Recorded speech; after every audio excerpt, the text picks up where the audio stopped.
ৰই ৰই বিনালে ৰই ৰই বিনালে ৰই ৰই বিনালে ৰই ৰই বিনালে খুৰৰে নৈ আহে ভাহি নতুন অহাৰ বাতৰি পাই চকুৰে বৈ সপোন আজি চকুলোৰে চকু সজাই ৰৈ ৰৈ বিনালে আজি এই অনুষ্ঠানত উপস্থিত থকা বঙাইগাঁও পৌৰসভাৰ সভাপতি শ্ৰী দাস ডাঙৰীয়া,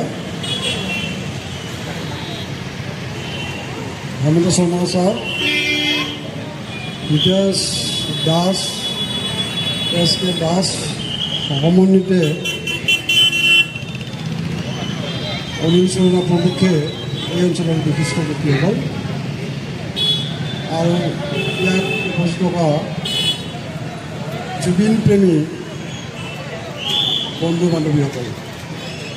মই প্ৰথমতে আপোনাক সকলোকে মই আন্তৰিক শ্ৰদ্ধা নিবেদন কৰিছোঁ। আমি জুবিনৰ আকস্মিক মৃত্যুৰ পিছত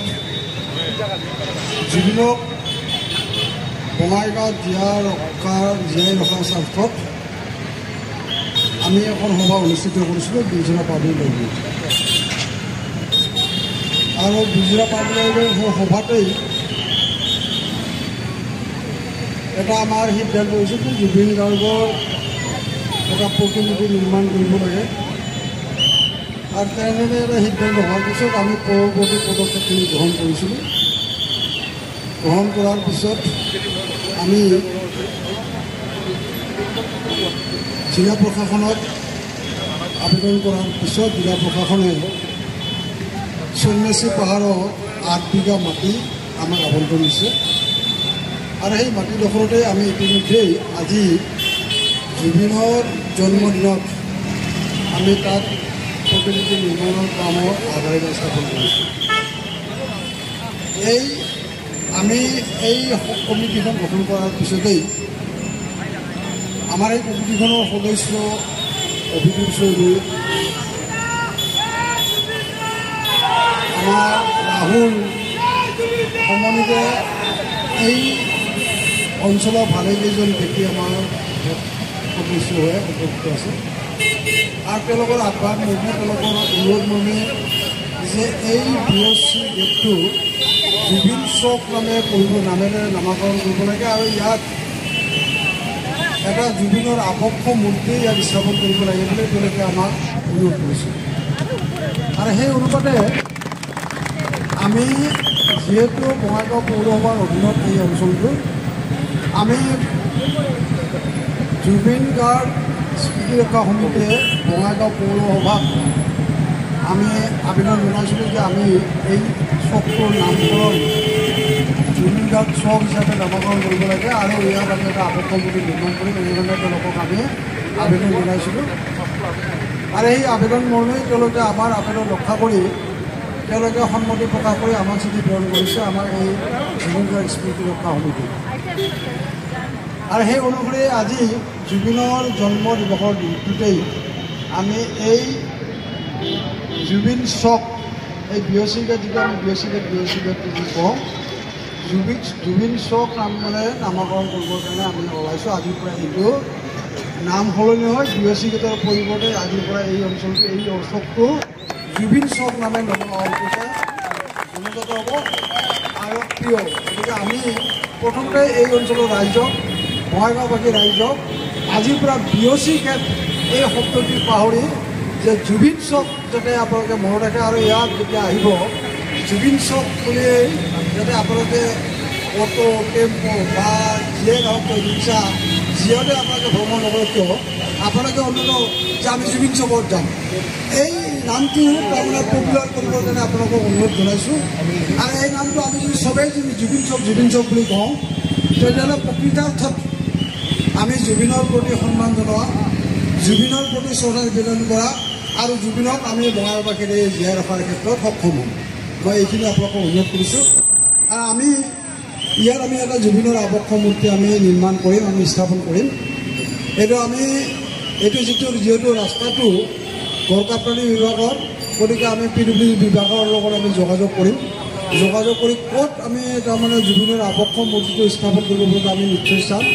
আৰু আপোনালোকক আমি আজি আশ্বস্ত কৰিব বিচাৰিছোঁ আপোনালোকক আমি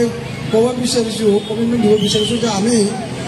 এই কামটো যিটো জুবিনৰ আবক্ষ মূৰ্তি আমি নিৰ্মাণ কৰিবলৈ কৰিম এইটো তাৰমানে অতি কম দিনৰ ভিতৰত আমি পাৰিলে তাৰমানে অহা বিহুৰ আগতেই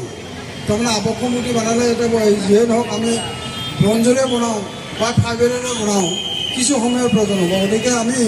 আপোনালোকক এইটো কথা দিছোঁ যে আমি এই জুবিন গাৰ্গ যিটো স্মৃতি ৰক্ষা সমিতি এই জুবিন গাৰ্গ স্মৃতি ৰক্ষা সমিতিয়ে আমি আপোনালোকক 2-3 মাহৰ ভিতৰত ইয়াত আমি আবক্ষ মূৰ্তি এটা স্থাপন কৰিম এই ক্ষেত্ৰত আপোনালোকক আমি প্ৰতিশ্ৰুতি প্ৰদান কৰিছোঁ আৰু আমি আশা ৰাখিছোঁ যে আপোনালোকে আমি জুবিন গাৰ্গ স্মৃতি ৰক্ষা সমিতিয়ে বঙাইগাঁৱত যি প্ৰচেষ্টা আৰম্ভ কৰিছোঁ এই প্ৰচেষ্টা সফল কৰাৰ ক্ষেত্ৰত আপোনালোকে সহযোগ কৰিব আপোনালোকে বহুতেই হয়তো আমি য'ত জুবিন গাৰ্গৰ প্ৰতিমূৰ্তি আমি নিৰ্মাণ কৰি উলিয়াম সেই ঠাইলৈ সন্ন্যাসী পাৰলৈকে বহুতেই হয়তো যোৱা নাই আপোনালোকক আমি নিমন্ত্ৰণ কৰিছোঁ আপোনালোকক আমি আবেদন কৰিছোঁ আপোনালোকে আহক ঠাইটুকুৰা চাওক সেইটো কি পৰিৱেশ কি পৰিস্থিতি হৈছে এই কথাটো আপোনালোকে অলপ নিজে হৃদয়ঙ্গম কৰক হৃদয়ঙ্গম কৰিলে তাত অকল জুবিনৰ প্ৰতিমূৰ্তিয়ে নহয় তাত আমি 10-12 কোটি টকাৰ এটা প্ৰকল্প আমি প্ৰস্তুত কৰি লৈছোঁ বিভিন্ন ধৰণৰ কম্পনেণ্ট আছে তাত MP থিয়েটাৰ হ'ব তাত অডিটৰিয়াম হ'ব তাত জিৰণি চৰা বাট চৰা হ'ব এনেধৰণৰ বিভিন্ন ধৰণৰ প্ৰকল্প বিভিন্ন ধৰণৰ কম্পনেণ্ট আমি তাত প্ৰস্তুত কৰিছোঁ আপোনালোকে গ'লেই তাত আপোনালোকে এইবিলাক অনুমান কৰিবলৈ উপযোগী কৰিব মই আশা ৰাখিছোঁ যে আপোনালোকে তালৈ আহিব আহি প্ৰকৃততে আমি জুবিনক জীয়াই ৰখাৰ ক্ষেত্ৰত আমি আপোনালোক সকলোৱে কেনেধৰণে ব্যৱস্থা গ্ৰহণ কৰিছোঁ এই কথাবিলাক আপোনালোকে অনুভৱ উপলব্ধি কৰিব পাৰিব যিয়ে মই বিশেষ আৰু ক'ব বিচৰা নাই পুনৰবাৰ এই অঞ্চলৰ ৰাইজে যিটো তেওঁলোকৰ চিন্তাধাৰা এই চিন্তাধাৰাক আমি ধন্যবাদ জনাইছোঁ আৰু আজিৰ পৰাই আমি BOC গেট এইটো পাহৰি আমি জুবিন চক মই কৈছোঁতো এই নামটো যদি আমি জনপ্ৰিয় কৰি তুলিব পাৰোঁ তেতিয়াহে প্ৰকৃততে আমি জুবিনৰ প্ৰতি আমাৰ সন্মান জনোৱা হ'ব জুবিনৰ প্ৰতি আমি শ্ৰদ্ধা নিবেদন কৰা হ'ব এইখিনিকে আপোনালোকৰ ওচৰত আহ্বান এইখিনিকে আপোনালোকৰ ওচৰত আবেদন জনাই পুনৰবাৰ আপোনাক সকলোলৈকে মই আন্তৰিক শ্ৰদ্ধা নিবেদন কৰি মই বক্তব্য সামৰিছোঁ আৰু আমি